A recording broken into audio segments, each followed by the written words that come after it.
so much. I love you so much. I love you so much. I love you so much. Hello, all you positive heads out there. Thanks for tuning your beautiful brainwaves into another episode of the Positive Head Podcast, where we are firmly convinced that creating success and happiness is rooted in understanding the ultimate nature of reality and the fact that as human beings, we are all immensely powerful fractals of the one and only source consciousness, which creates and animates all things. Now, of course, understanding this powerful truth is one thing. Applying this incredibly empowering wisdom to everyday life? Well, that's another, which is exactly why we provide you with a fresh serving of soul food for thought 5 days a week to help constantly remind you of what matters most. You are it. And I'm your host, Brandon Beecham. I'm the reflection and extension of you who will be here each Wednesday interviewing a different consciousness changemaker.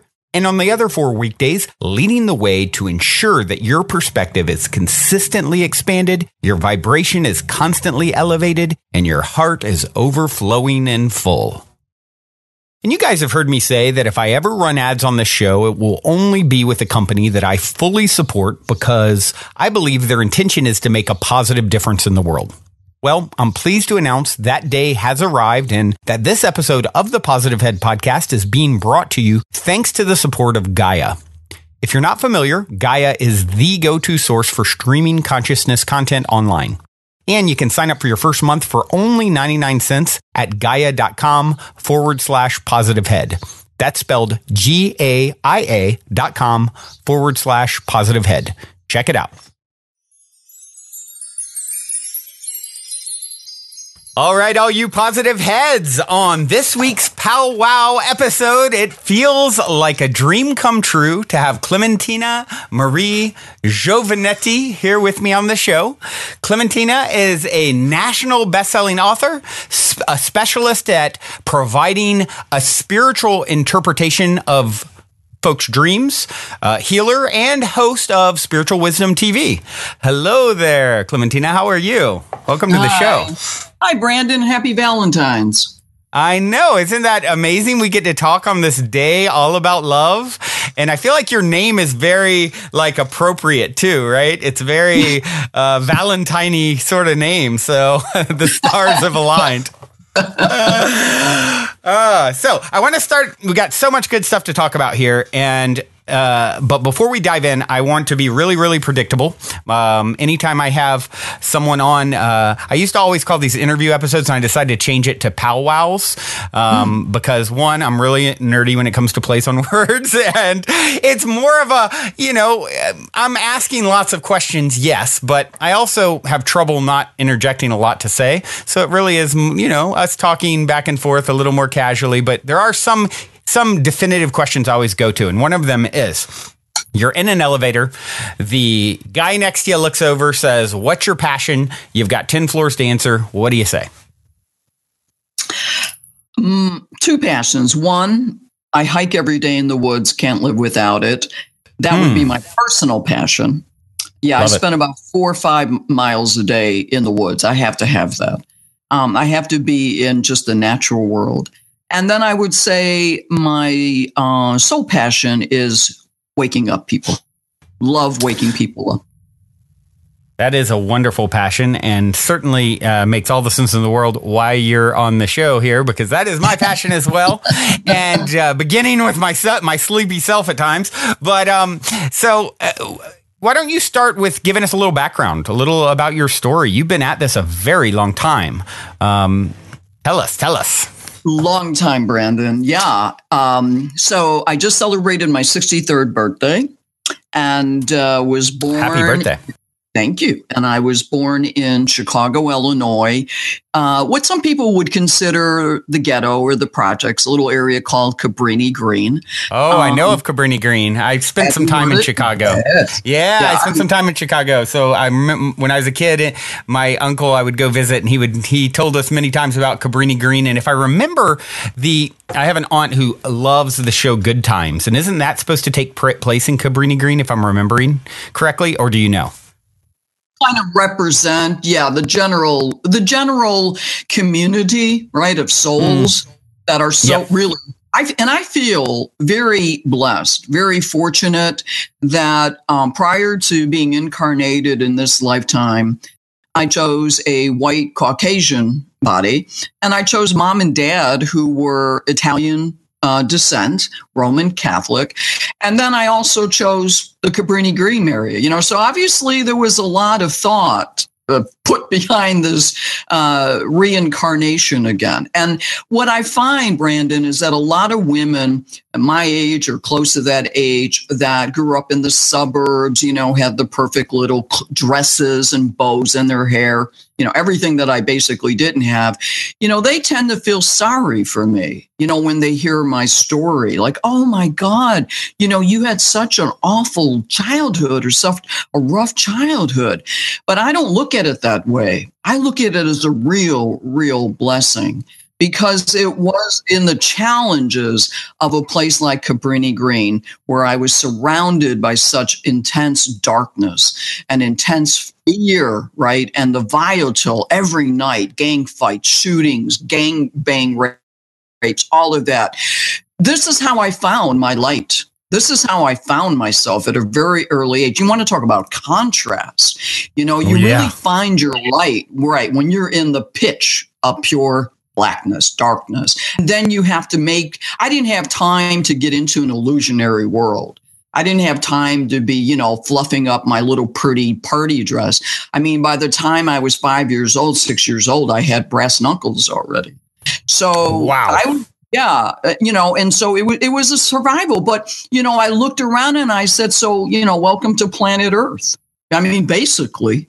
And it really introduced to me, the suffering and also the illusions, poverty, right? And the color of skin. And like, why are people with dark skin viewed the way that they are? Why are women, I was just viewed upon as worthless. When my mom and dad found out that they had a little girl. So I chose my incarnation and the childhood and everything that I did go through. And it was a stepping stone. It was a blessing for me. It really was.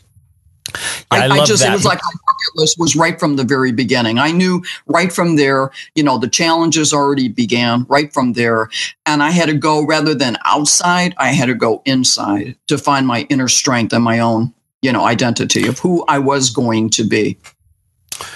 Wow. It's funny how you bring that up right now, because so much. I have a ton of synchronicity on the show, and that's one of the questions I always like to ask: a story of synchronicity or serendipity, or a positive paranormal story, which we'll get to at the end here later on. But it's just funny, it seems like even in 2018, the synchronicity has just ramped up so much. So tomorrow's episode, I have queued up a question, where I do my daily episodes, and I'm going to be recording it tomorrow, and that's exactly what I was going to talk about. That sort of based off of the question that a listener sent in, was, that these things are happening.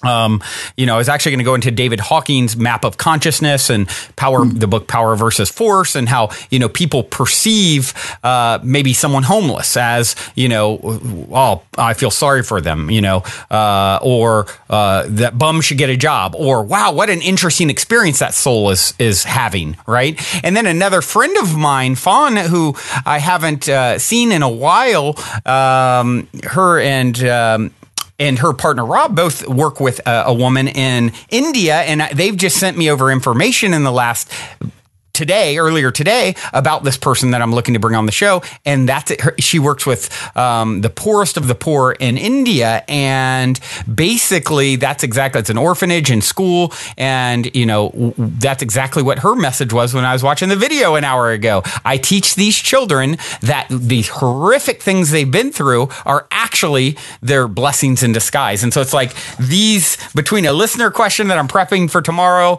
between, getting shared with this amazing, woman who works in India, and now hearing your story, it's like that is certainly a theme that is bubbling up today. So obviously there's some people out there who will hear this who need to really adopt that beautiful perspective to taking, the lump of coal and sort of transforming it into a diamond, as I like to say, with perspective. Absolutely. Because when I grew up in Chicago, in the ghetto like that, first thing, within the first 6 months to a year, having been incarnated, the abuse began. There was physical abuse, mental, emotional abuse, and later came sexual abuse from my father and my grandfather. And then I had the streets to deal with. I had the gang members that were waiting on the street corners, I was just one more victim. They could care less who they raped. They could care less who they were going to murder that night. They had so much fear and so much anger bottled up. But what it allowed me to do was to basically, I was so sensitive, and I was deaf. I didn't know it then. Now I do know it, Brandon. But I was definitely an empath, and I was a sensitive, and I was an intuitive. And I was able to see through people's skins and whatever color it was, nationality, poverty or richness, Catholic, Roman Catholic or Protestant, all of these type of artificial illusions. I couldn't believe how these things had the power, or were given the power. They were enabled to literally break people's spirits, to break people's minds. Because I came in as a little girl, and of course, at the time, I didn't have conscious recollection of my former lifetime as a man.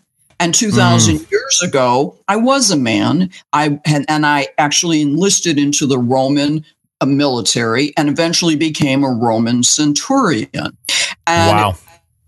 And then at that point, one of my assignments as a Roman Centurion was to find this little boy they had called Jesus. And they didn't have last names 2,000 years ago. They only had first names. And at the time, I worked for Caesar Augustus. He was my boss, and he was the one that I basically had given my military vows to. I'd given him my body, mind, and spirit. I was nothing. I was just an extension to his hand, and he could do anything he wanted to do. With me, through me. I didn't have a mind of my own. There was no thinking about anything. He made the decisions, and basically I was that tool and weapon that he put out in the field to use, basically for his pleasure, whatever he wanted. And so one of the assignments I got was to find this little boy named Jesus. And we all kind of just like, what? But it was from basically at that time, Herod the Great. He was a good friend of Caesar Augustus. The guy was totally out of his mind. He put his wife to death. He put his 2 sons to death. He was a paranoia freak. And anybody that challenged his power at the time, that was it. They were going to be put to death. So when I finally found this little boy, Jesus, that was the beginning. That was the moment of my transformation and my awakening. And he downloaded within me. We never spoke. We never said a word to each other. And I looked into his eyes. He looked into mine. And that was my moment.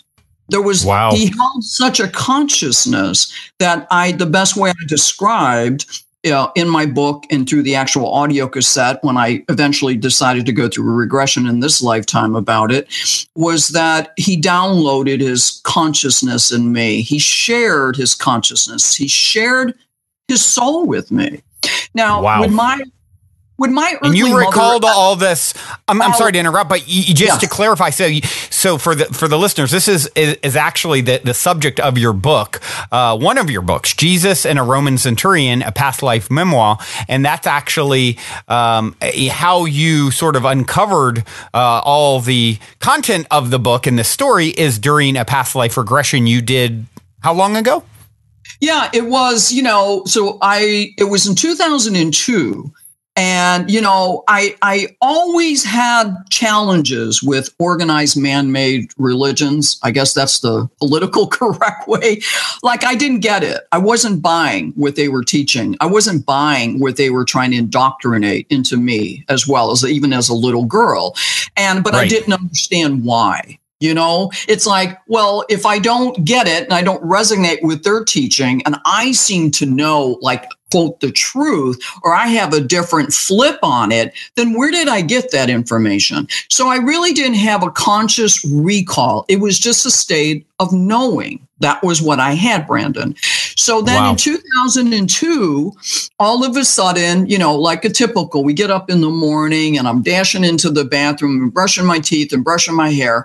And at first it just looked like a glitch in my bathroom mirror, like a smoke type of little thing, and I tried to wipe it off and it wouldn't go away.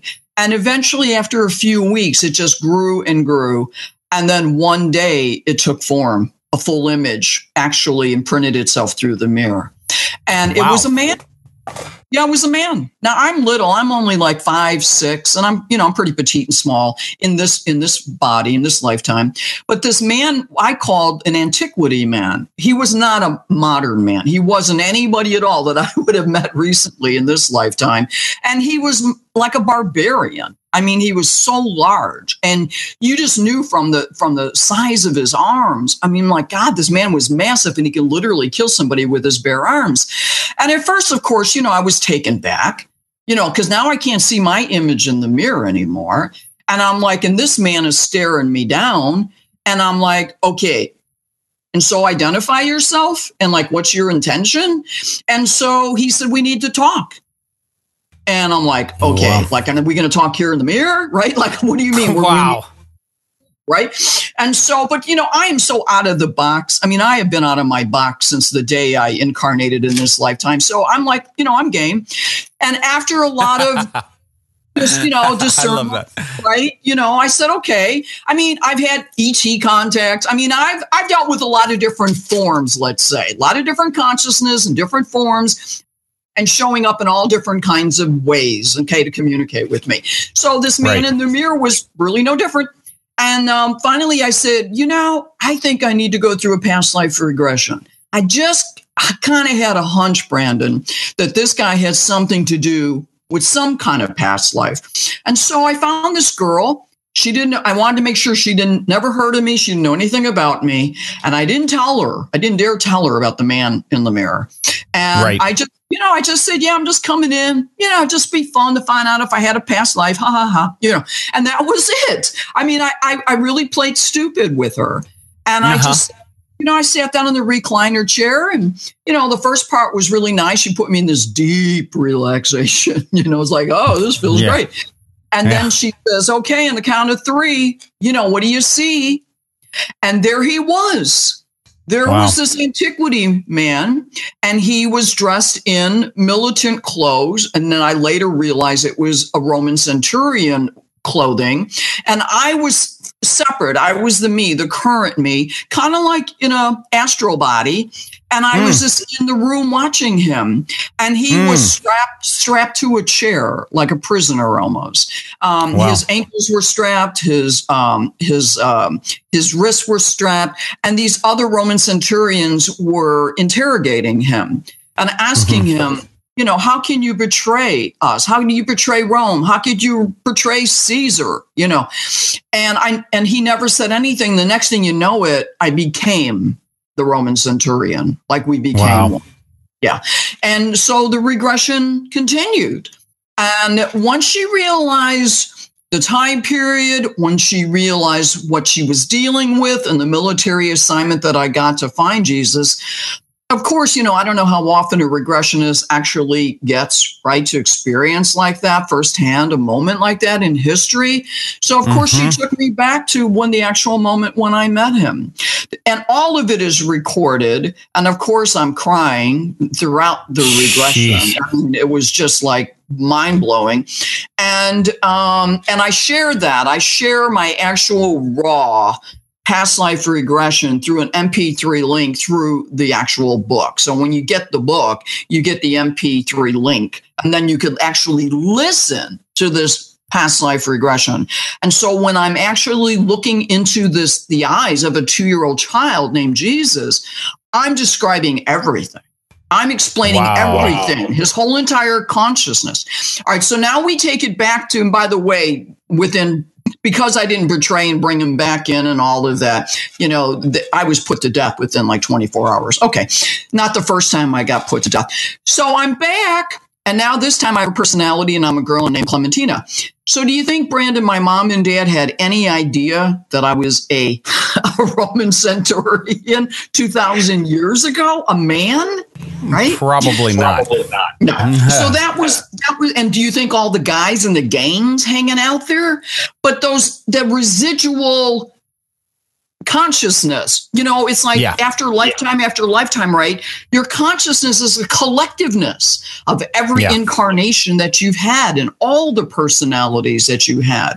And so it wasn't until 2002 when the man showed up in my mirror, and then I go through a past life regression, and then I look back at my childhood and I'm like, oh, now I understand why I said no to the organized religions and why I questioned this and why I challenged them on this, because I actually met the child and he downloaded his consciousness in me. And what they're teaching does not align with his consciousness at all. Wow. So you saw him only at 2 years old.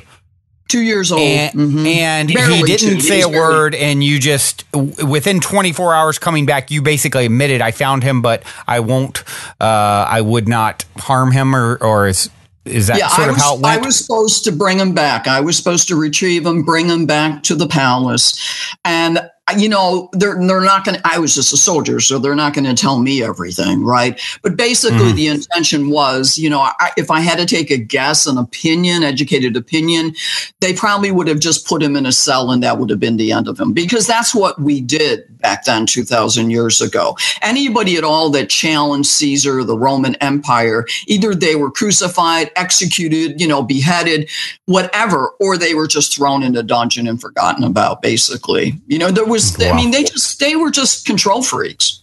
That was it. And nobody was going to threaten, them at all. And when I did return, I didn't say a word. And through the regression, you see that, and through the book, I talk about it. And my interrogation lasted for about 4 hours, Brandon. The first hour was like, how come you betrayed us? Where is he?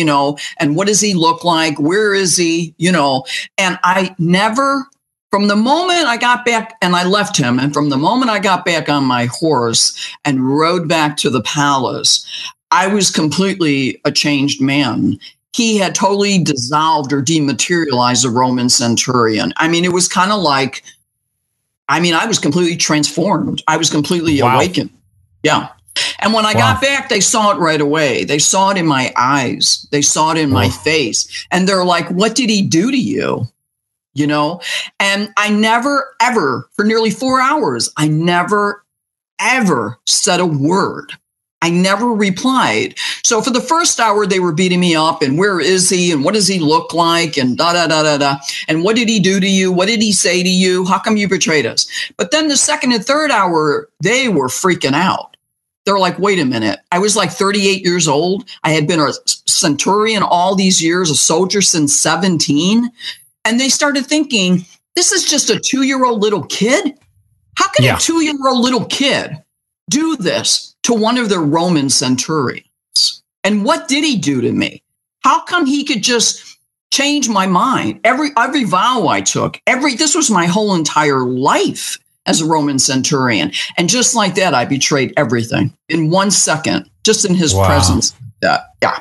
Was it just, did you have full recollection of what the centurion you was aware of when you were, during your regression? So what was shown to the centurion to sort of cause that, you said, okay, his soul sort of merged with mine in a sense, or, revealed itself, but can you expand on that?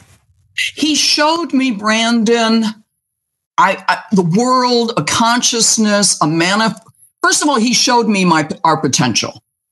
He showed me that within us is such an unlimited divine potential to have such an intimacy or oneness with the creator, source, or God, whatever you want to call it. Number one, that there shouldn't be a separation between us as a soul incarnated and then this God, that we should always be a one, and that it would be a normal state to have that continual communication, call it intuitiveness, whatever you want, that it's just through thought or telepathy, you would have that constant connection and communication always with source, no separation at all. And then the other thing he showed me was that all incarnated souls were basically the same. We were all from one soul. All of us were from one soul. And now just, fragmented little pieces, sparks of energy, right, that are taking on their own human personality, taking on a human body, and so forth and so forth. And he showed me that that wasn't the intention of the creation of soul or mankind at all, that we were to look at each other as souls, not as personalities, not as human beings. And of course, all these illusions about skin color and money and religion and Democrat and Republican, he showed me this is all artificial. This is all man-made. And this is what has caused our destruction.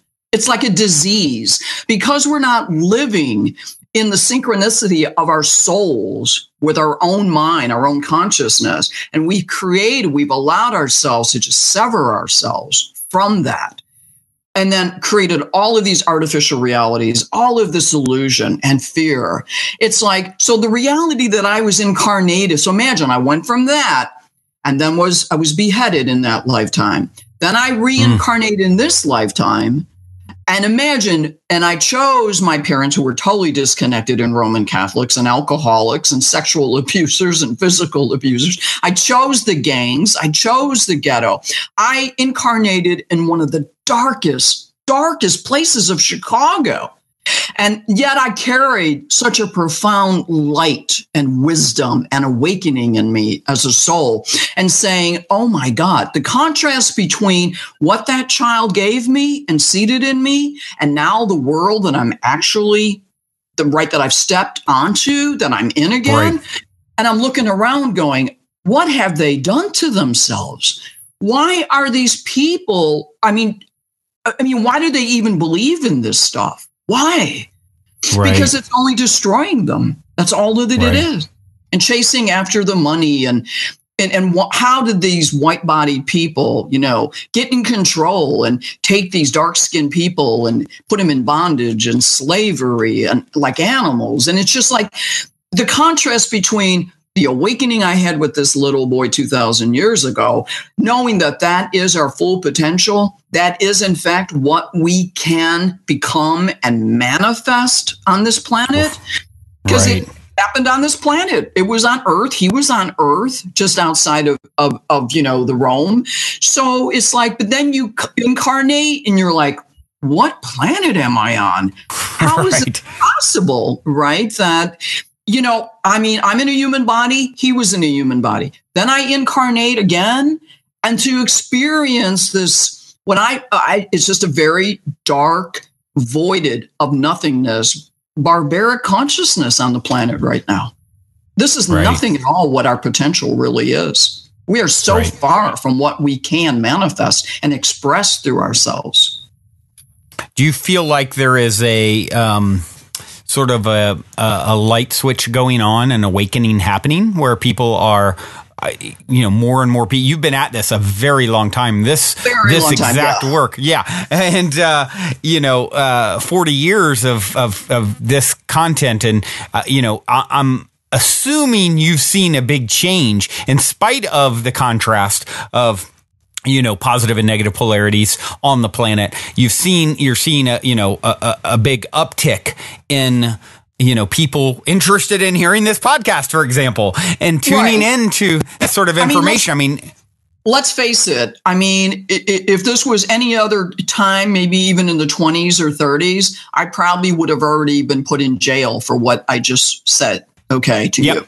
Right. I mean, mediums, people that have the gift of mediumship were being arrested still in the 30s and 40s because it was against the law to be a medium. So, wow, I didn't know that.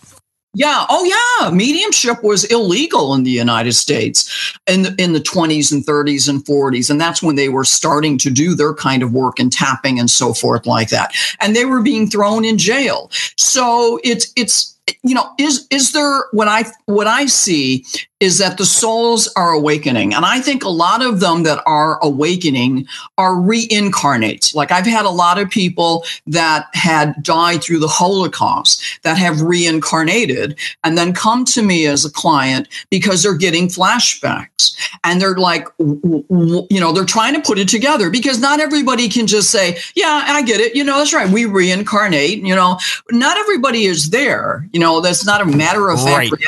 Right. And so some people are still struggling and still trying to figure it out because, the organized religions aren't going to support this. And of course, there's nothing. I mean, some of the Eastern ones do, but anything in the United States is not going to do that. And then you also have your schools, your academics. They're not going to support this. That was my biggest shock in this lifetime. I kept on waiting for the class about out-of-body experiences, or I kept on waiting for the class about projection, and it never came up. And I asked the teachers, well, what did you do last night? Because this is what I did last night, and I went here and I did that, and of course, go in the corner, right, and be quiet for 20 minutes. Right. So that's they didn't know how to. It's like they just cannot validate this. They can't integrate truth into their everyday life. So a lot of I know from my students and clients, Brandon, they are reincarnates, they're young, and they've got flashbacks from former lifetimes. And then they find somebody like me. And that's what's giving them the strength or the courage or the fortitude, to say never again. Like when we had that event happen last year, actually in Virginia, in Charlottesville, right? And we had the KKK and the white supremacy people. Right. Right, and all of that, and the SWAT guys, the Hitler guys, Okay, fine. When I was watching this on the news, I was like, oh my God, they're back. And I can see in those guys, the Hitler guys, that these are reincarnates. These are his actual soldiers, his original soldiers that obviously died. For no other reason, probably because of old age. And then they've now reincarnate. And their consciousness has never changed. And notice that they're not even afraid. They come right out, just like the KKK. They didn't have hoods on or anything like that. But the interesting thing is now you had white, black, Hispanic. You had people out there in the street right in their face going, together. No.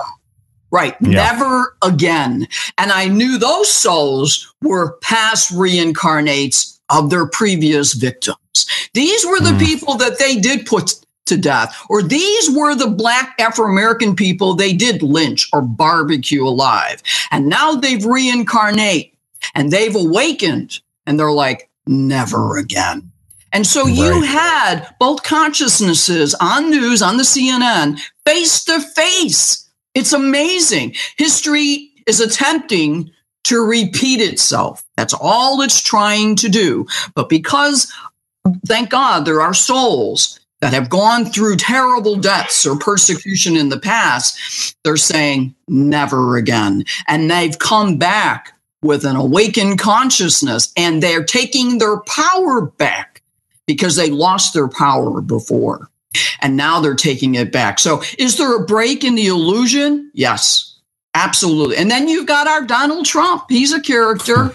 And, and he's doing a great job because not as the president of the United States, but he's doing a great job because he is also awakening people. People are looking at him and they're terrified of him. And they're thinking, oh, my God, what can we do? Because if we let him keep on doing what he wants to do, we could have maybe another Hitler all over again. So there's a major spiritual, I call a revolution. Souls are waking up and they're really taking their power back. And so, yeah, it's an exciting. I'm glad I'm still in my body and I'm still here to see souls who were persecuted or wrongly put to death, innocently put to death in former lifetimes, have chosen to come back, which is a courageous thing to do, first of all. They've chosen to come back. And just like in Charlottesville, they're actually looking into the eyes of the soul, the consciousness of the people who put them to death and persecuted them. That's incredible bravery on the soul. That does show the growth of the soul, what's happening now on this planet. It's amazing. So we are in a shift, but the shift will cause a chaos. That's why everything is so chaotic now, because, we're not all just conforming and obeying. We're resisting and we're saying no. And that's what's causing the chaos. Because, the old patriarchal paradigm and all of these good old boys and all of this stuff, they never had people challenging them before or saying no, or the Weinsteins, right? And all of this, and the Bill Cosbys, and then this doctor from the Olympic Association. Women have found their voice right now through the Me Too, saying no more. Which is beautiful. Yeah. Great. It's true. Yeah. So, such an amazing thing to behold. All right. Well, now seems like a good moment to take a quick minute to tell those of you who aren't familiar a bit about our sponsor, Gaia. I've been a big fan of Gaia for many years now, which is why they're the only content provider I've ever reached out to in regards to potentially supporting this podcast. So needless to say, I'm very excited they're now supporting the show. Gaia truly is my personal go-to source for streaming consciousness content on the web. They have an incredible 7,000 plus exclusive videos covering 5,000 years of wisdom. Just to give you an example, on the show Missing Links, the incredible researcher Greg Braden explores all the biggest questions concerning who we are, where we come from, where we're going, by connecting the missing links between science and spirituality to complete our understanding of humanity's history and to better understand the interconnectedness of all things. Awesome, right? And that's just one example. As you guys constantly hear me say, it's a daily conscious effort to maintain an elevated vibration. And if you're looking to go deep down the rabbit hole to do so, then Gaia is the best place I know of to do it, period. And you can sign up for your first month for only 99 cents at gaia.com/positivehead. That's spelled GAIA.com/positivehead. Check it out. Well, okay, so there's so many directions we can go and so many things that I want to hear your opinion and thoughts on. One of which is, okay, so you've dabbled a fair amount, obviously, in past life stuff. And this actually, are you familiar by chance with the book, The Messengers by G.W. Harding? A little bit. I didn't have the pleasure to read it, but I'm aware of the work. Mm-hmm. Yeah, it's really, really fascinating where, a guy from, I believe he's from the Northwest, has, through past life regression, has some connection to, believes he's a reincarnation of Paul, the apostle, and he's very reluctant to put out information about it. And they end up putting out a book years later. And it got me thinking. That's one of the books that I read, and it was a fascinating read about his experience with the character Jesus later, well beyond 2 years old, right? And one of the things that it really got me thinking about is this whole idea that we sort of, have you ever seen the short story, The Egg? Are you familiar with this? Yeah, I'm familiar with it. I didn't see that either. Okay, so that's really interesting. So what it basically is talking about is how we sort of play every role at some point in time. Like basically you go through being every character and then you get, that's sort of your graduation. So it's a wild thing to think about, being every human that's ever been, and now that's just an incubator, and then you get born into the next level of beingness, God or goddesshood or whatever, if you want to look at it that way. But, it sort of, to me, helps to take this whole idea of oneness and then separation and maybe past lives that you had that I didn't, but maybe it's just like you were that Roman centurion very recently, as in just before coming here, like you sort of alluded to, right?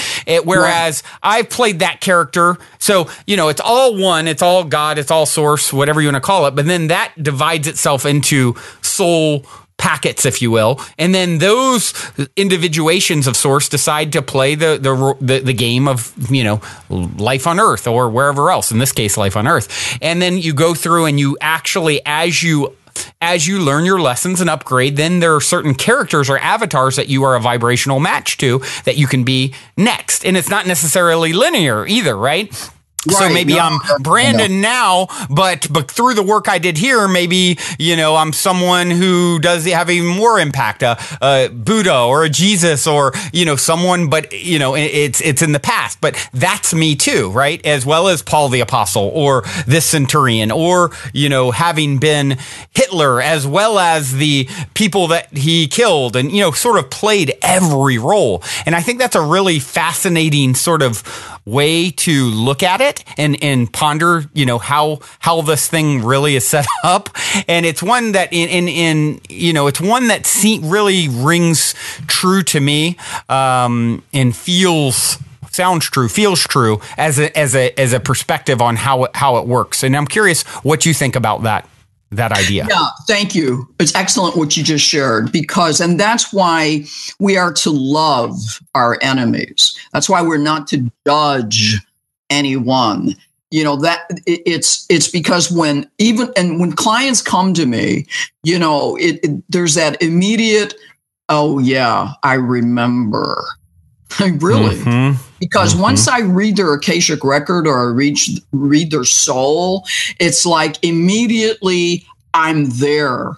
And I remember when I was there. And it's funny. It's funny how the souls find me. And at what level they're at, and it's just amazing because I have souls at so many different evolutions, right? And also of their conscious awareness of how much they're aware and how much they're not. But every time someone comes to me, it's like a mirror image. And I'm looking at them and right away, it's like a little time travel. And I go, oh yeah, I remember that when I was that person. Yeah. And because they're always fascinated. They're like, because then I'll just start going on like, I can talk. And I'm like, blah, blah, blah, blah. And they're like, how do you know all this? How right. You know exactly what I'm feeling, or you slipped into my body and you slipped into my personality and Well, because I've been there, done it. Yeah. Which makes sense if we're at all, right? It's just a matter of degrees of separation. You die and you say, congratulations. You've evolved to this point. You learn these lessons and now you can be this Viking or you can be this person maybe in the year 2553 because they happen to be the closest vibrational match to where you've kind of come to. So you can easily slip into that form, that avatar, because they have a certain trajectory themselves as a character is the way I and for whatever reason, now I recognized him immediately when I did discover him and as a little boy, and I immediately knelt down in front of him because he was so little, and I took my helmet off, I took my sword off because I didn't want to intimidate. But the amazing thing was, Brandon, never once was he afraid of me. Never. Right. He was never afraid of me. And he recognized me and he exuded. It was such an embracement of acceptance and such an embracement of love. And I do share in the book, the Jesus and a Roman Centurion story, that he knew. He might not have consciously knew, but he knew on a higher consciousness that it was his role. Like he was waiting for me. He knew I was coming. Right. He wasn't going to run away. He wasn't afraid. He knew I wasn't going to harm him. And it was his role and his purpose to awaken me. And I stated in the book, I don't know, but it was just a thought. I wonder if I was the first soul that he awakened. His little 2-year-old body, right? That was actually the beginning of his soul's purpose, because he was so aware when he embraced me with his presence. When he looked into my eyes, he was kind of like, yeah, I've been waiting for you. And now this is what my purpose and my role is, why we've crossed paths. Yes, your government sent you out to find me, to cause me harm, but I wasn't worried about that, because now I'm with my own brother now. You're my brother. You're a part of me. And I know what the higher purpose was of why our souls collectively now were able to come together. And we were able to look into each other's eyes, and our souls were able to see each other. And the higher purpose took effect. Not what the illusionary, the artificial, the matrix world told me what to do. Yes. Was I a robot? Yes. I was a Roman centurion. I had an assignment, go get them, fetch them. I was supposed to just follow through and do it. Don't think about it, right? Because I don't have a mind of my own anymore as a Roman centurion. But when he looked into my eyes, all of that was dissolved. And all of a sudden, my soul came forward. Wow. And I loved him. I loved him. And I knew him. It's like, I know you. Like this isn't our first meeting. And obviously prior to my incarnation and prior to your incarnation, this was already pre-planned. This was. And it's a soul contract. Right. It was a soul contract. And so it's amazing that just like, and I have to say, not for all, because not all of my clients are ready. They're not ready. Most of them are still controlled by such fear or trauma, and they just can't release and let it go. But for many of my clients over the last 40 years, when they do meet me and connect me, they do have an epiphany like that. I mean, it's just like all of a sudden they wake up, Brandon, and then they see everything. So what he did to me and how he transformed me, I've been seated now with that evolution of consciousness, and now I do that. And of course, I see through them. I see where they're at in their own journey. I see some of their former lifetimes as well. And I'm able to just give them eyes again, basically. And the most important thing is to get rid of their fear. No matter what, just get rid of their fear, because they have so much fear and limitations and boundaries. And, it's just sad what they've done. But what I've experienced with that child and what I've been able to accomplish and express in the dimension, the frequency that I exist on in this lifetime is the same match. I didn't lose it. So what I left, what he gave me in that lifetime, that is the frequency and the consciousness that I live every day now in my new incarnation. It's amazing. And I wouldn't let anything take it away from me.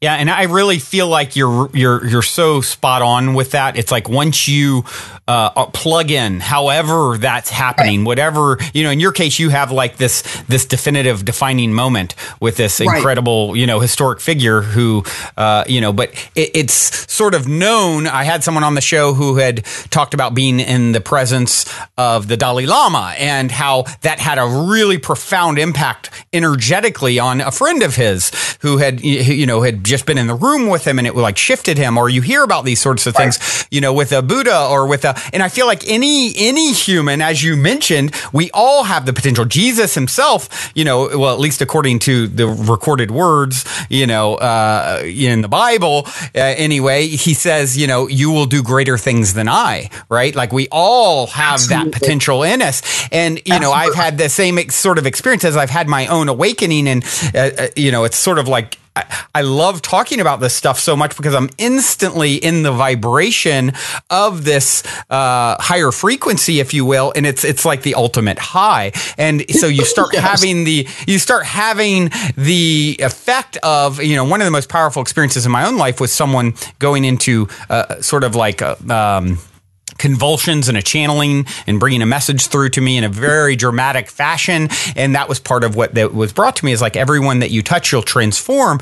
And it's just this, it's not really even me, if that is to be the case. It's this energy that's just sort of, I've opened myself up to so much, it's flowing through, and it's that candle that isn't dimmed at all by lighting another candle either. Just like Jesus, you had that experience. It's like this love. It's the love is the only thing that splits and grows, right? It's the same like a fire, like this energy. So it's such a beautiful thing for, I think, everyone to hear and see, and most importantly, feel you in your energy and know that, wow, that gift is in me too, as long as I open up and can remove the biggest blockage that you touched on, which is just that fear, right?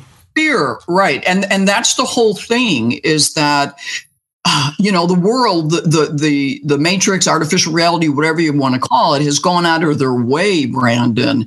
And the man-made religions, have really done a job on people, calling them sinners and so forth and so forth. And what I'm here to tell your audience is that this is our true potential. This is what we are capable of becoming, experiencing, and expressing and manifesting through a human form. I'm proof every day that a human can carry this frequency and consciousness. And people have forgotten, at the end of the day, we need to, just for a moment, disregard, just detach from our personalities and detach from our human bodies, because all we really are is energy. That's all we are. We're energy and consciousness. And within that energy, we hold vibration. And in that vibration, it could be of a high frequency or a low frequency. And I can tell you, when I came in on this earth plane as a little girl, oh my God. One, it's so slow down here. It's slow, and it's so heavy and sluggish and dark. And so it's up to the individual to say no, that within them, they have that potential. And it is their own soul's responsibility to take heed and take control of their own frequency. And they must raise it. And they must learn how to maintain it, no matter what comes at them, no matter what. And you don't develop that control and discipline or discernment unless you allow and you will, because I'm challenged all the time. I mean, the consciousness on this earth plane don't like me because I'm a threat. I mean, I'm waking up people all day long and raising their vibration, getting them out of the matrix, getting them to reclaim their true self and potential, and getting them into a soul consciousness and out of the matrix. So, I mean, ever since I was a little kid, I've had threats and coming in from every matter and form. But, all that's done. I thank them. I'm like, thank you very much. You just made me even stronger. You made me even more powerful. Right. So my theory is the dark always serves the light. Always. Smooth seas never made for a skilled sailor, right? No. Yeah. And so you can't be afraid of any type of challenge or obstacle, because all of these things are part of the path, part of the journey that gives you the opportunity, to do just that, to tap in and find your power, to tap in and find your Christ consciousness, whatever you want to call it, or to force you to find your spiritual strength so you could raise your frequency.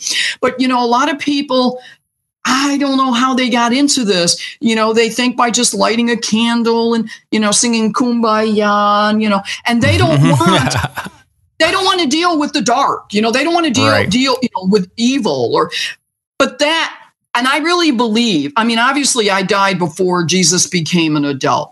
But like you said, from some of the scriptures, hopefully we can trust some of them, is he said, love your enemies. And I didn't realize until I was in my 20s and had so many enemies coming after me all the time that I realized, love your enemies. And the other thing, when he was dying on the cross, when they were murdering him, and he said, Father, forgive them. They don't know what they're doing.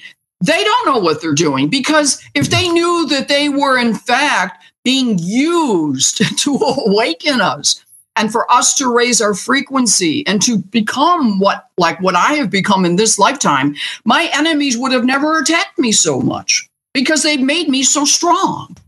Yeah. So, it's just, there's so many ways to look at it. And once you wake up and you release fear, it's an amazing, exciting journey. It's never boring. It definitely is not boring. And you're absolutely right. It's like when you understand that you're an eternal being that's always been and always will be, and change is guaranteed. And, change is guaranteed if you don't like something. So, you can relax about that. You'll always be, you always have been.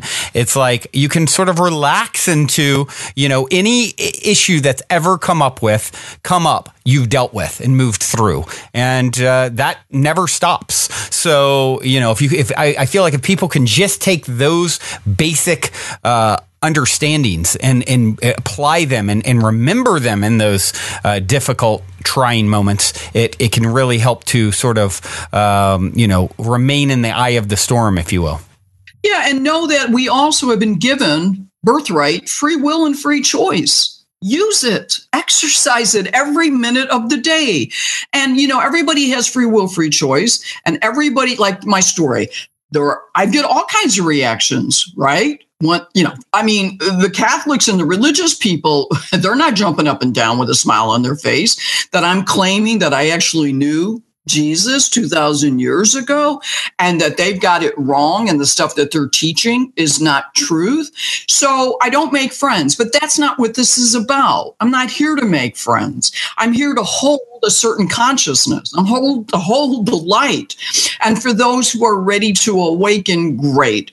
And this particular personality, death is a myth. We don't die, just our bodies are expired or terminated, but our soul and our consciousness is alive with a body and without a body. And when we decide to incarnate, there is a specific purpose there for soul evolution and healing and to get your power back. So all those people that were standing there in Charlottesville and looking dead into the eyes of these Ku Klux Klan guys and the Hitler guys, I'm like, get your power back. Absolutely. Because they took it away from them last time. And so there's a purpose for reincarnation. There's a purpose for the things we go through. And that's the only way eventually this planet can attain and hold a different frequency and a different manifestation. Will the masses all jump in our little bandwagon and go, yeah? No, they're not going to. They're not. Many of them resist this. Many of them don't want to wake up. They like being a Stepford wife and having, being controlled. All right. But for those of us that we just can't live enslaved like that, we know what it's like to be awakened and to be free. And we've adapted into our spiritual abilities. And we can be aware of our multidimensional self, and we can travel, astral projection and so forth, and our gifts of healings come through. This is the future. I really believe that I'm a representation of the future. What I'm able to do now in my consciousness now, Brandon, this is going to be norm in the future. No big deal. Right. I believe that it's, these gifts, these sort of supernatural, if you will, gifts are what is going to become normal. And, you actually speak about this in your book, correct? Where you had a prophetic vision about mankind's future? Yes, that's one of the last chapters. I think it's like the second or third, Future of Mankind. And what happened was, and I had this many, many, many years ago. And it wasn't just the one. I had many of them, and but they were all like different takes on it. Like I saw it from this perspective, or I saw it from this perspective. But the one that I did share in the book is I'm basically living in a remote area, and I've got like an old farmhouse that I've kind of renovated. I'm completely off the grid. I'm self-sustaining. I guess you would call me a prepper. I'm growing my own food. I've got well water. I've got solar. I'm doing, dehydrated foods and storing up food because my consciousness knew there was going to be some kind of shift where basically, lights out. The grid was basically going to be turned off. And our everyday, was no longer to exist. So I was already, in my vision, I was already prepping. I was already getting ready. Now, I didn't know exactly how it was going to happen. And I was out in my field and I was down, I don't know, I had like 20 or 40 acres. And I was down by the front, maybe getting the mail or something like that. And all of a sudden, it's like something hit the earth so powerful. It was unbelievable. And the best word I could find was, the word I used was reverberation. It was reverberating so powerful. And I wasn't able to stand up anymore on my feet. Like the gravity had shifted and I was literally flipped. My feet went up first and then I went back down into the ground face first. And literally whatever was happening with this reverberation, it was like the ground was literally sucking me in. Like I was literally almost going to be buried alive. And then the last thing I remembered, I blacked out. I lost my consciousness. Wow. And then I came back. I was unconscious for 2 days. And I awakened. I got my consciousness back. And I was able to stand back up. And Brandon, the first thing I noticed, the first thing was complete stillness. And I knew the grid had been turned off.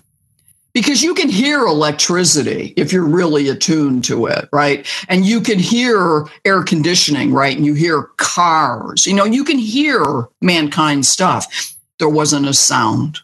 Absolutely not a sound at all.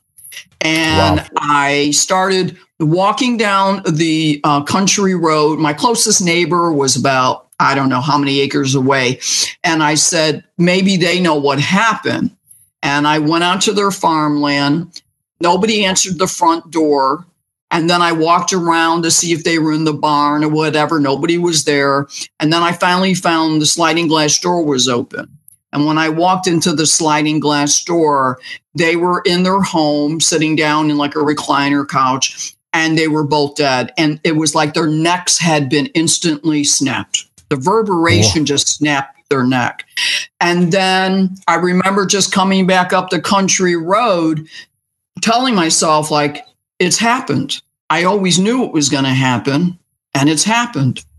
And I just wanted myself back up to my prepper home and knew that the world that we had all been accustomed and grew up in and, you know, pretty much planned our day-to-day life with, you know, and these were our value systems and, you know, pretty much the rules of the road were gone.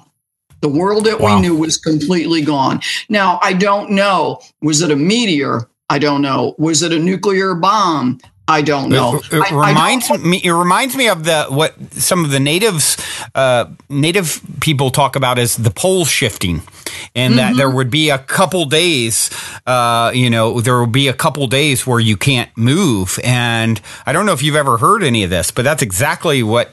Really? No, I didn't. There's prophecies about this description, pretty much, where there's an actual pole shift. Yeah. I couldn't tell what it was. All it was that's the only word. I mean, I was like hitting my head against what word can I use, right? You got to find words when you're writing a book. What word could I use to describe what I experienced, what my body was experiencing? And now, was this a future you, though, or was it's something that you were envisioning as, as Clementine, as you? No, in this life. No, it's in this lifetime. And I say in the book that, many people have asked me since they've read the book, I mean, you really believe this? Yes.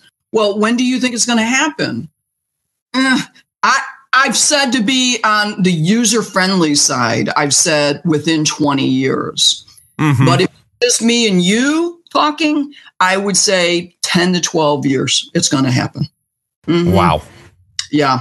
Because when I looked at myself in the vision, I could kind of, what was my age, right? Like how old I was and what I was doing, with my life. And so, I would say definitely within 20, but 10 to 12, I wouldn't be surprised at all. But something dramatically affects the earth because the gravity had totally shifted and I couldn't stand, my body couldn't stand. And I'm telling you, it was literally pulling me, just pushing me into the ground, literally like the ground was opening up and I was being pushed in. And then I blacked out. But the gravity somehow returned because 2 days later, when I came back to my consciousness, I was able to stand up. But that's when I heard a stillness that I've never experienced ever. You know, I think Edgar Cayce might have talked about the pole shifting, where positive and negative reverse, and like this whole thing, as well as some native traditions. So definitely something for you to look at. And it's funny that you're not familiar with it, because it's definitely one that's that I've heard a few times come up, and something that's supposed to happen, is predicted that would happen imminently, any time kind of thing. So. Yeah, I mean, really, and I'm actually in the process now. I'm out with realtors now, and I'm actually in the process now. And it's funny because I know exactly what the property looks like and exactly what the house looks like. And the realtors have taken me out, and they're like, well, what's wrong with this one? And I go, it's not the one. Yeah. Yeah. Wow, what a trip. That one comes up, So, and as soon as I get in there, that's it. Up comes the greenhouse, and I'm going to start dehydrating food. And it's not about survival. I think it was interesting. I think I was shown that, and that wasn't just the only one. Like I said, I had been shown many ones like that, similar to that, but different perspectives. And I think it was just, they're preparing me. They're letting me know, for whatever reason, my soul contract, right? Because we don't remember everything on the conscious level, right? Once we sign the dotted line, we come back and we're like, oh, I didn't know I agreed to that. Oh, okay. Right. So we've all had those moments. Is there any negotiation? Can I go back on that? Okay. So I think what they were trying to show me was that, by the way, you are going to be one of the survivors. You are going to come through the shift. And you will have your purpose. And I know my healing ability and laying hands on people and animals will obviously be very valuable at that time. But I also think, getting people through that transition, because for the most part, I'm already there. Like, I'm already living in the new earth, already. I don't even have I love what Jesus said as an adult. I'm in the world, but not of it. Brandon, from the moment I came in this incarnation, I'm in the world, but I'm not of it. I'm not of it at all. No. Right. So the transition's going to be really easy for me because I never really got involved with the Matrix. I mean, I've always lived on the outskirts of it. I've never taken in any of it at all in me. So the transition won't be hard for me. But obviously, a lot of other people, it might be a difficult transition for them, and they might really freak out, when it occurs. Right. Yeah. Right. Wow. Well, I'd like to take a few minutes and shift gears a little bit. All this is super fascinating. One of the things when we first, lined this up to have you on the show, I noticed a similarity between, I don't know if you're familiar with Connie Kaplan, who wrote the book Invisible Garment, but you definitely have a similar or sort of overlap. She was on a few months back, and she basically had because you've written a book also, a prophetic message from an angel. She had a very powerful angel experience that led to her writing the book Invisible Garment. And then also she had a very powerful experience where she started where she slept 20 hours a day, and she couldn't remember basic things like what does it mean when the doorbell rings and all this stuff. But then she was taught all these things during that time period about the dream state. And she says, now she's kind of like a dream whisperer character after going through that. Right. And you've written all about dreaming. And you have your book about dreaming, and then also a book, a prophetic message from an angel and miracles. So I'd love to hear a bit about those as well. And maybe you can start wherever you feel inclined to start talking about some of that. That's thanks so much for sharing about these other people. I apologize that I haven't read any of the stuff, but I think that's a great validation in you that I've never read any of that stuff. So I'm just very sharing. Much so. Right. I'm just sharing raw experience with you. I mean, that's it. And I've never validated it or compared it to anybody else or researched it. I'm so inundated with my own experiences that I just don't have time to really validate or reach out.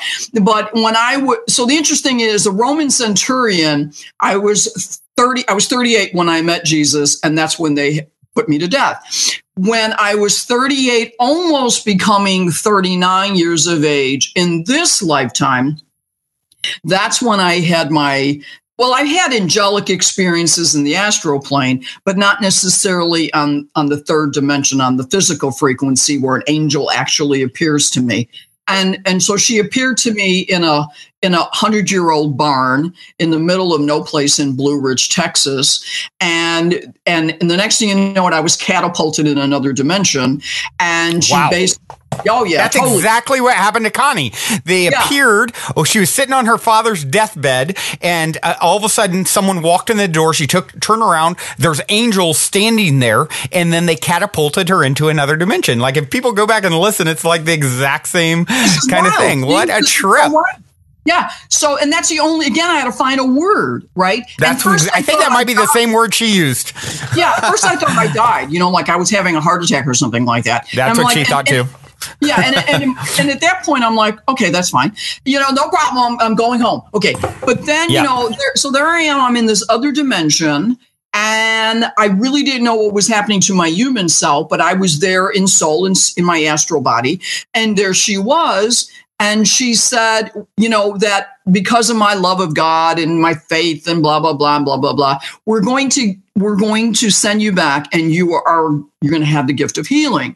And the next thing you know it, I was brought back. Now, when I was brought back into my body, it was kind of like I compared in that book. So it's called Miracles and a Prophetic Message from an Angel. The first thing that I did, Brandon, I don't know if she did this. When I walked into that barn, I actually had, this was in 1995, I had an old Nikon 35 millimeter because that's all they had. Digital cameras weren't even invented yet. And it had fallen on the floor of the barn. And the first thing I did was pick up the camera after I kind of was back in my body. I picked up the camera and I said, I'm going to photograph this part of the barn. Nobody's going to know why. It's not going to mean anything to anybody else, but it's always going to be a symbol to me. So I photographed. All I was doing was photographing an area of the barn. When, from that moment on, two things happened. My memory, my humanistic programming was completely erased. I was lucky that I was able to drive, but ask me how many red lights I went through. Oh, yes. Because as I was going through I would look at the lights and I was like, I don't know what to do. Does that mean something? Right. Then I finally get to the store and, I give her the film and it's a 1 hour processing and then like the money. So she wants money. So I pull out cash out of my jeans and I'm looking at the money and I didn't know what it was.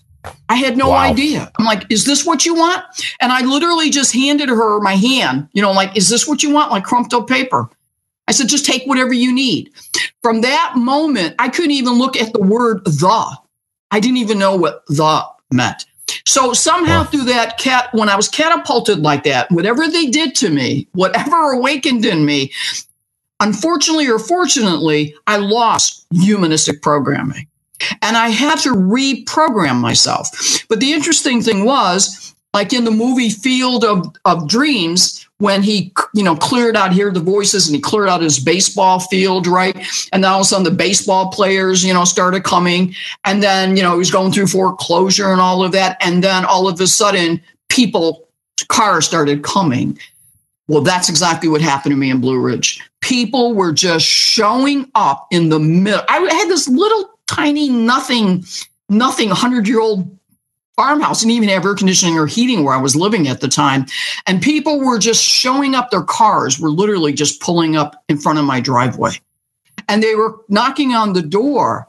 And it's like, I don't even know if they consciously knew, Brennan, what they were doing, and why they were there or who sent them there. And I started laying my hands on them. And that was it. That was my moment when I experienced what Jesus had experienced, obviously, as an adult, because immediately that connection opened up and I was completely taken over by the white light. I couldn't even see my body. I became the white light and I couldn't breathe at all. And the biggest thing I was concerned about when I was being used and this was coming through me was that I was like, I'm going to dematerialize. I'm going to dematerialize because the white light was so strong coming through me. And I kept on saying, just breathe, just breathe. And then I had just X-ray eyes. I was able to see everything. Well, two things happened. When that film came back and I went through the photos, guess who allowed herself to be photographed? The angel was there in the barn, and the photograph is in the book. So the actual angel that appeared to me is in the book.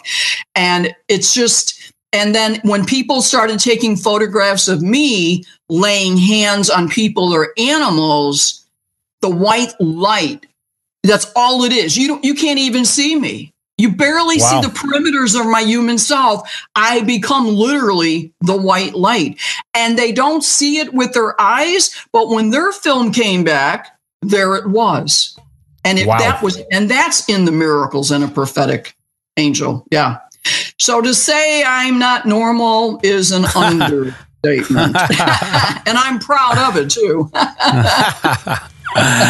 Obviously you're okay with your path. And I think that's an important lesson because, just embracing where you're at and who you are. And it's the most important thing I think anyone can do. That is the crux of, the foundational self-love that is everything, for us to become what we're meant to, how the caterpillar turns into the butterfly starts with self-love. And I want everybody to experience this. Yeah. I'm not sharing this to sell books. I'm sharing it, and then hopefully they will read the books, and they could read it, and I go, and that's you too. What are you waiting for? You can attain the same consciousness. You can attain the same frequency. You can become that kind of vessel and experience that. You don't need to keep on going to a job that you can't stand. You don't need to medicate yourself and drink yourself to death because you're so miserable.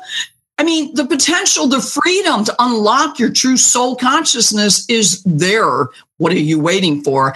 And I am so transparent in my books because I just put it, and then my past life regression tape. I mean, I'm even giving you that. It's not like, oh, look at me, worship me. I'm your new guru. It's not about that, Brandon. It's about you're looking in the mirror. It's all reflections. And if I can do it, you can do it. And if it's happening right now in my lifetime, in this lifetime, of course it can happen to other people in this lifetime. Yep. They don't have to wait to get reincarnated. They can do it right now. And so that's the way I see my time spent with you right now, is I'm waking them up. I want them to go, really? I mean, I can have this right now? Yes. And I'm just waiting for people literally to ascend out of their earthly bodies. I mean, really, wake up. And we can all have it right now. And maybe I think that's the synchronization of the shift of whatever is going to happen to the earth plane. I see it as the rebirth of earth. It's a new earth. And obviously they don't want the old consciousness, this old paradigm, this barbaric, they're killing each other, another school shooting today. I mean, no. No, let it just die off in the history books. Now we're going to bring a new paradigm to the earth. And I'm sure earth can't wait for the shift either, because it's suffered. How much blood does it have on it? How much suffering does it have to experience? It's so sad. Earth, there's nothing wrong with the planet Earth. Unfortunately, people have just chosen to go to sleep and deny who they really, really are as souls. And they've just, they're just these artificial robotic people. It's just so sad. Yeah.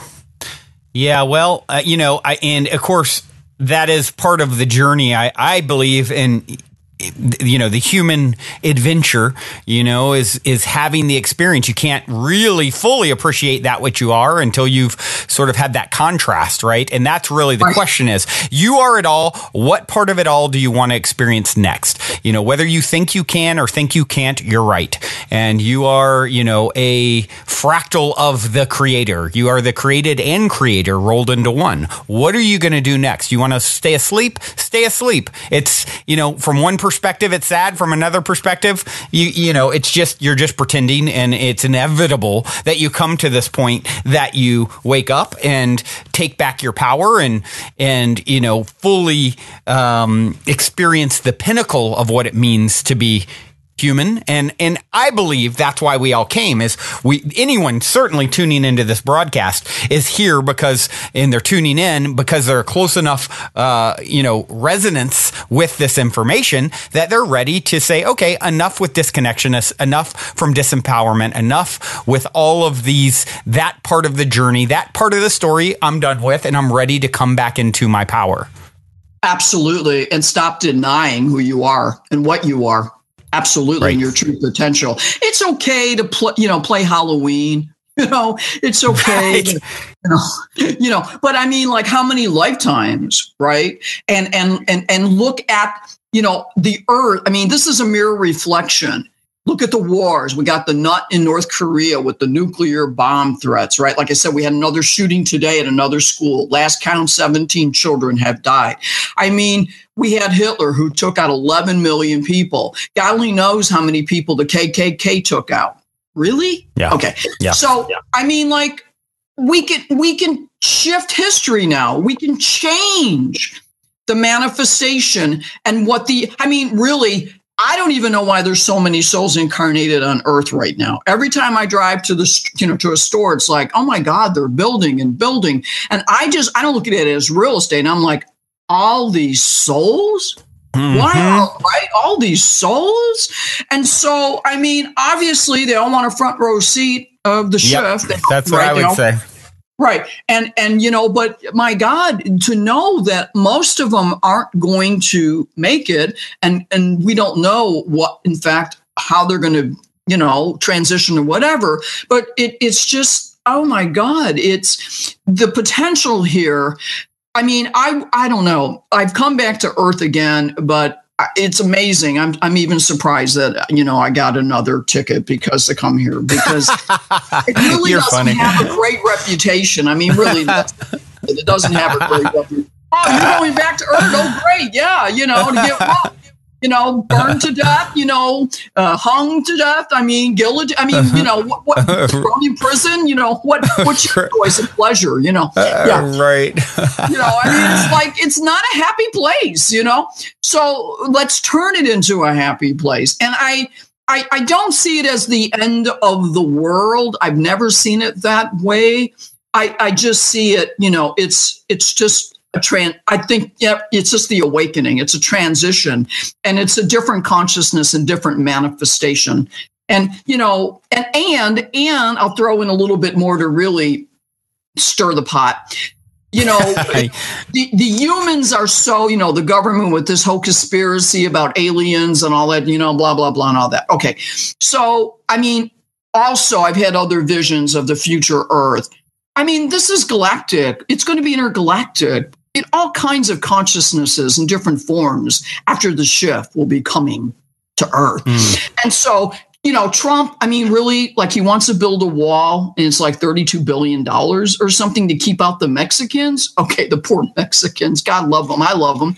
And, they're some of the most wonderful people I've ever met. And yet, what are they thinking? Like, the aliens, can come at any time that they want. They've got the technology. Our butt all day long. So I can't even imagine if you would sit down and say, a wall. Do you realize after the shift that planet Earth is going to be intergalactic? I mean, yeah, right. I saw the funniest thing. It was a video of a guy. He was like being interviewed or, talking back and forth with someone on a show. And I don't know who he was, but it was so good. It was so comical because this guy was like talking about Trump and Trump's wall, and they're both Mexican. It was a Mexican show and a Mexican guy talking. He goes, one problem with his wall, he forgot about planes. 75% of us come on planes, and he's hysterical. Like, someone who's just lost all composure because they're laughing so hard. And it's just, and then the host can't compose himself because the other guy is so funny the way he's laughing about this. And it's just, the video it's one of those things I could just watch over and over again because it's just so enjoyable and funny to watch how tickled this guy is at, kind of, making fun of the walls, the plan for a wall. The whole thing of the wall is just such a, but it's a reflection of his, of his mind and his altered reality, his delusional reality. And, what can I say? But the good thing is, I've had many prophetic visions, and that's why I could just look at the news and go, oh, okay. But, I don't get stuck in it. I don't engage in it because I know the future and I know the direction of the consciousness of the planet is going. And there's not much they could do about it. I mean, there's nothing they could do about it. They really don't have any choice. I love it. Yeah. Right. Right. It's kind of like, oh, well, these are the last pangs of, this old energy, lashing out as it loses control, in a sense, is the way I view it. And they know, Brandon, they're losing control. They know that they are, but they're putting up a good fight. I mean, they really, really are. They're playing their roles in the story. Absolutely, they are. And it's great because the contrast is there, the duality is there. And I love the choices that many, many souls are making now. Never again, or your time is up. I love it. Yeah. I wonder if they even realize when they say that your time is up, if they really realize the depth of what they're really saying. Yeah. Yeah. And so the dream interpretation book, that's what I first started with. I was always an empath and a sensitive and intuitive when I was a little kid. And, mom and dad did not deal with that very well.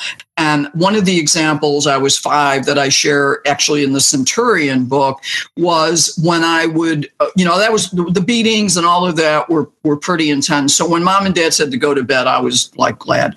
So I went to bed and I knew I was going to leave my body. I mean, it was just something that I knew at such a young age. The first couple times it happened when I was 2 or 3, it was kind of cool because I could actually see myself, my ghost self, like my spirit self, leave my body, and I'd be up on the ceiling and I'd be looking down at me going, wow, there's 2 of me. How cool is this?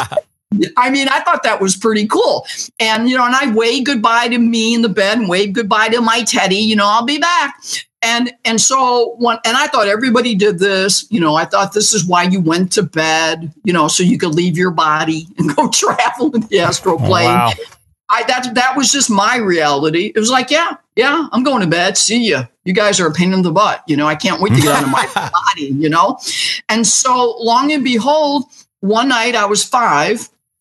And I share this because this was the turning point for my earthly parents in this lifetime. They knew they had a different type of child and they didn't know what to do with me. And that's why the beatings began. And my father used to say, I don't know what it is, but we're going to beat it out of you. And they beat me all the time. But when I was 5, I got out of my, body, and an angel presence came and said, to follow her. So, yeah, I mean, I was hanging out with the angels from a very young age. To me, it was pretty normal. So I followed her. And the next thing you know, I found myself in my spirit body looking at a home that was completely engulfed in a fire. And the angel said to me that my assignment was to go into the house and to awaken the children and the family dog and to bring them out in safety. I was like, yeah, no problem. I mean, to me, in my astral body, talk about lucid dreaming. Boy, was I lucid. I mean, there was no transition with my consciousness. I left my body at will and I was totally awake. There was no questioning about it. And I knew I was in another dimension. And so I went into the home and I found the boys and girls and the family dog. And I was like, wake up, and they must have heard me. And then they followed me outside to safety. So when I came back into my body, I was pretty exhausted because that was a pretty big assignment for a 5-year-old.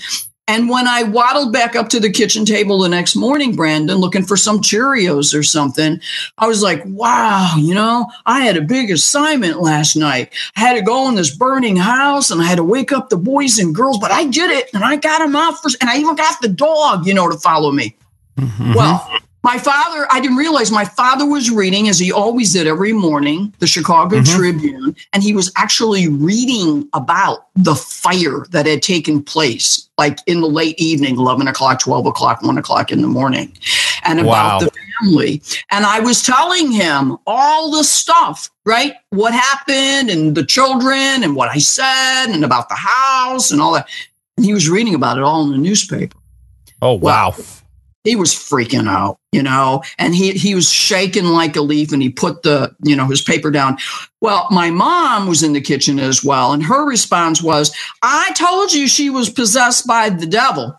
I'm calling the priest this morning, and we're taking her in, and we're going to put her through that exorcism, because I've already talked to the priest about her. Yeah. Yeah. Wow. Welcome to my earthly parents, right? Wow. So when I eventually, there's more stories in the book about that and my reaction, my parents, how my earthly parents reacted. But I finally left. I was almost 10 years of age when I did leave home, because the beatings were just so intense. And I lived on the streets, and I brought myself up since 10 years of age. So when I became public, I was 17 when I went public. And, just some other journalists found me and people found me, and they kind of knew, they were like, they didn't quite understand it or put their finger on it, because we're talking back in the 60s, this wasn't something really about, right?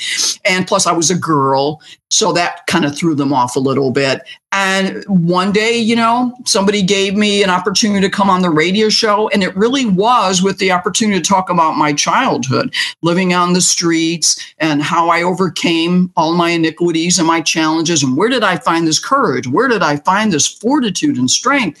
And then, of course, it clicked in about some of my dream experiences. And then the next thing you know, people were calling the show going, interpret my dream. Wow. And that's how I became a dream interpreter and wrote the best-selling guide to spiritual interpretations of your dreams. Yeah.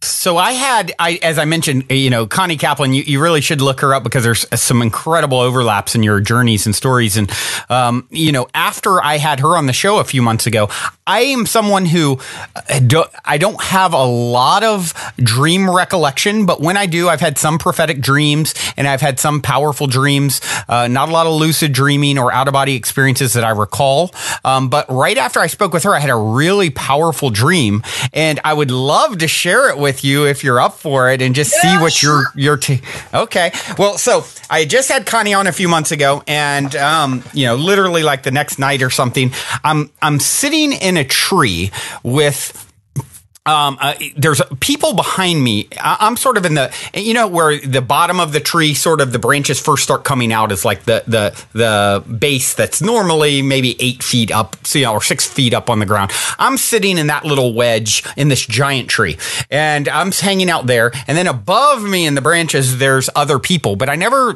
am looking at them. I just know they're kind of behind me, hanging out in their own branches up above me. And a cat, like, some sort of a large cat, jumps up, and it's right next to me in that base area of the tree.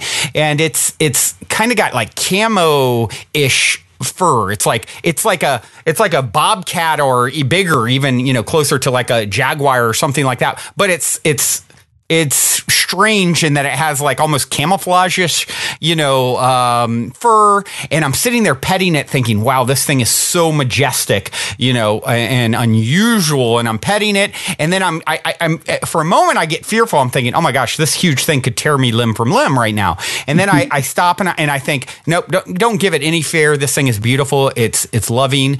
I'm having a beautiful moment with it. And then next thing I know, it just jumps back down on the ground, and it's not, things aren't that weird yet. And then all of a sudden it like jumps all the way to the top branches, 40 feet in the air, 30 feet in the air. And I'm like, oh my gosh, did I just see that? This thing practically flew to the top.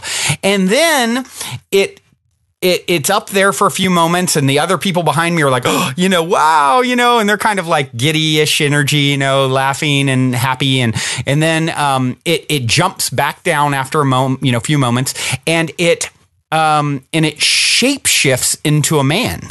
I knew and I'm it. like, Oh my gosh, it just shapeshifted into a man.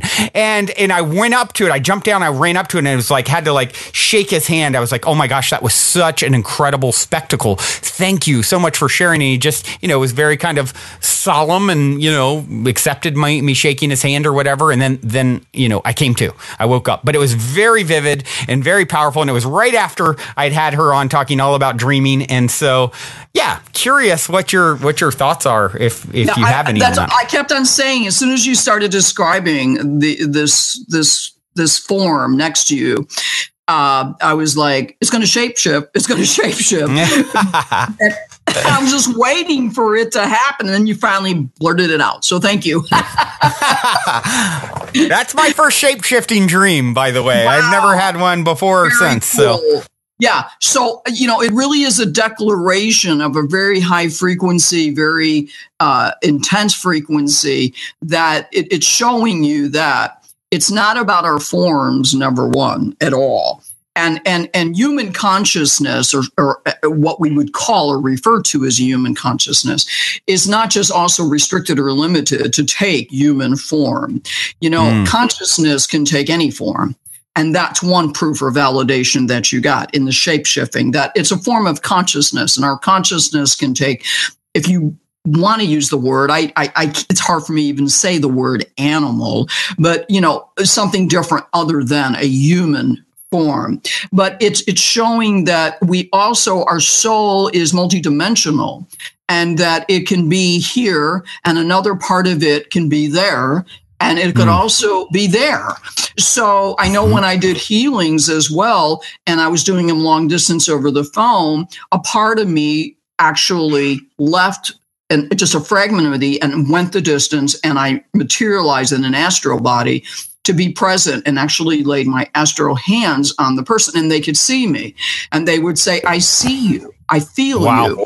So this is showing what he was a master, and he was showing you that don't be concerned about the form. Don't be concerned about your five senses, what you can see, feel, sense, and hear.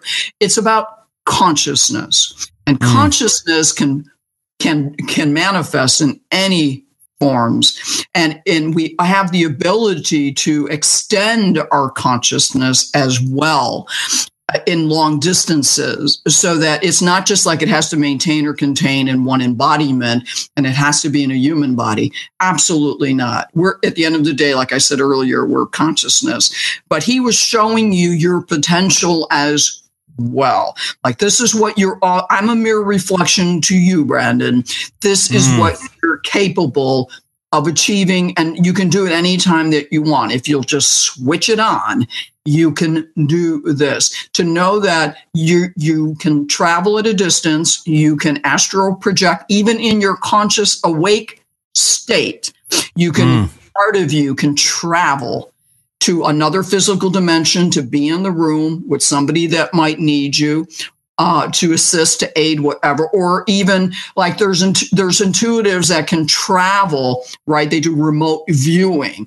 It's the same type of thing. So what he was validating was your consciousness. Don't limit or restrict yourself to body. It's not about body. It's not about form. It's not about personality. And to explore your potential as a consciousness and what your consciousness can do. And that's what shapeshifters are masters at. Here I am now. Oh, look at me over here. Oh, wait, I'm going to become this now, right? And they're showing that, right, they can manifest and take any form and still express the same consciousness, the same frequency. But, but remote viewers are great at that. They can hold a certain amount of consciousness in their physical form and personality. And then a part of them extends out and goes anywhere they need to go to view.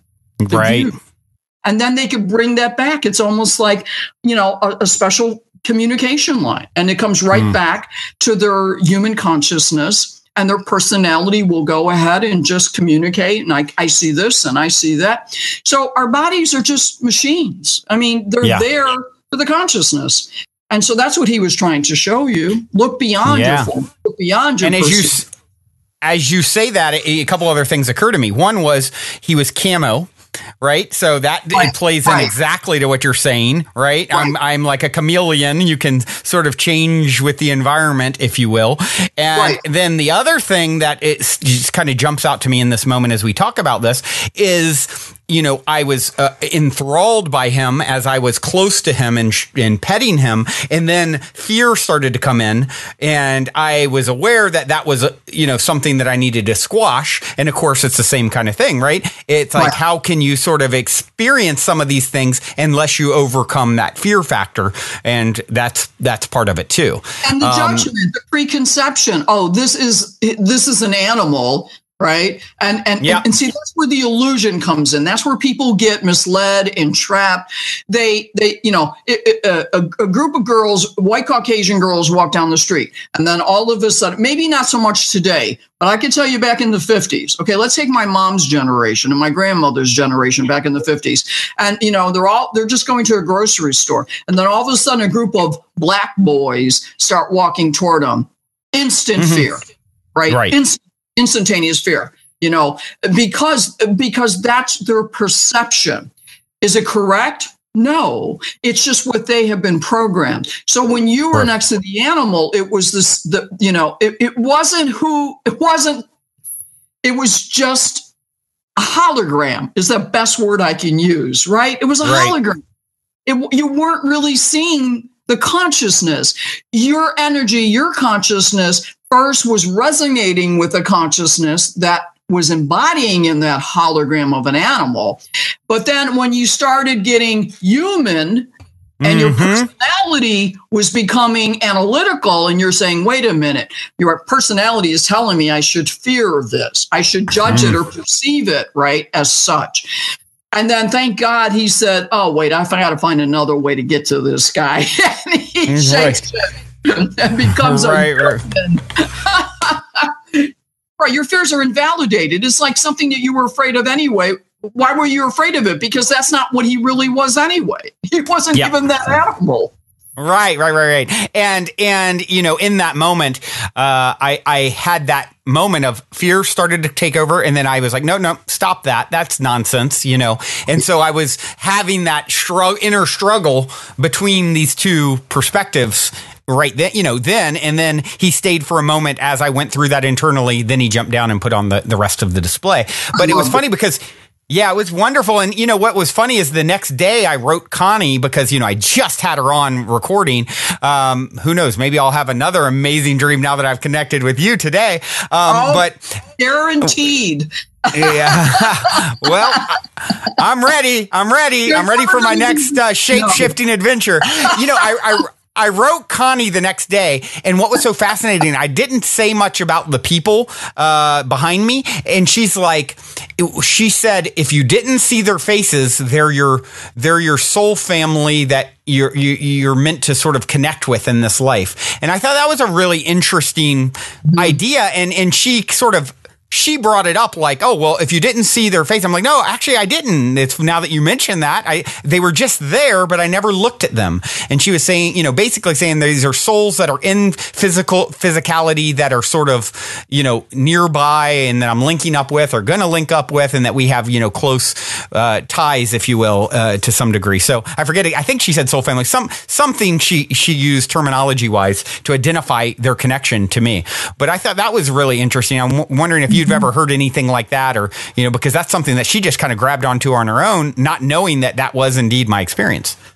Well, I saw that as they were soul extensions of you. And so they were soul extensions, you know, because we have a multitude of personalities that we have been allowed to experience through, right?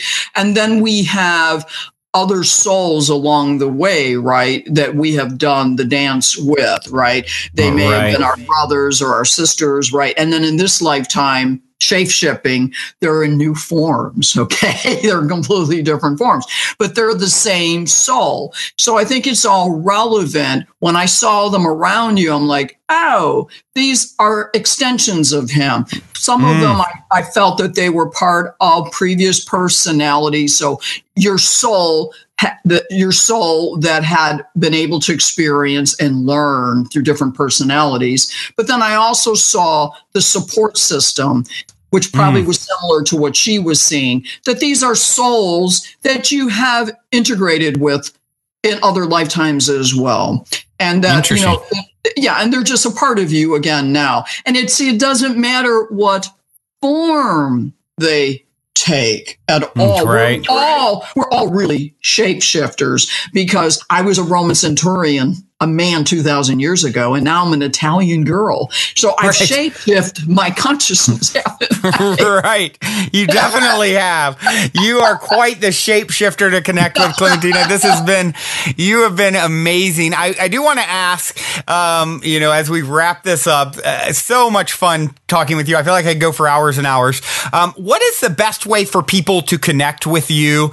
If they want to, whether get, some sort of a reading or get your books, or what's the best way to find you?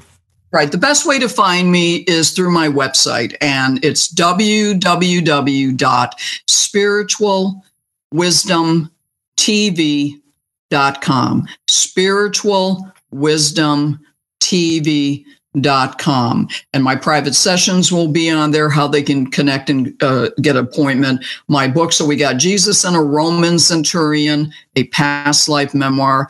We got Miracles and a Prophetic Message of an Angel from an Angel, and then the best-selling guide to spiritual interpretations of your dreams. So everything is there, links galore, right? To make it user-friendly. Beautiful, beautiful, beautiful. Well, I do have one last question I'd like to ask you. I am predictable with my last question, and I'm very curious to hear your answer. In 60 seconds or less, what is the meaning of life, according to Clementina? Love. Love. With 59 seconds to spare, and what a perfect answer as we record this, because this will be released in a few weeks. We're recording this on Valentine's Day, and you have indeed been lovely. Thank you so much for taking the time to share all of your bright light with myself and with the listeners. You're very welcome, and thank you for the opportunity to awaken and touch the lives of your listening audience. Until next time, we'll have to circle back around. I hope to cross paths in 3D with you, and perhaps we can look at circling back around at some point in the future and dropping in again with each other. Absolutely, it'd be my pleasure. Thank you, Clementina. You have a wonderful, wonderful evening. Well, everyone, that concludes this week's interview episode. If you have enjoyed this positive download from our hearts and minds to yours, please take a minute, give us a rating or review on iTunes, since iTunes is the holy grail of all things podcasting. Your good reviews help us to reach more listeners. Also, we would be extremely appreciative if you would tell your friends and family about the show. Our sincere intent with the Positive Head podcast is to spread positivity to the world because we're selfish, quite honestly.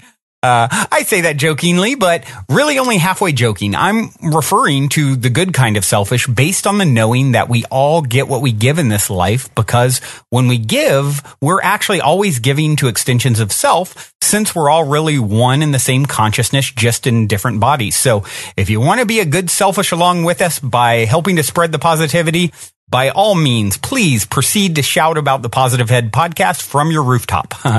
Otherwise, as you continue on your fabulous journey in this 3D reality, be sure to remember this. As long as you ain't dead, you're already positive ahead.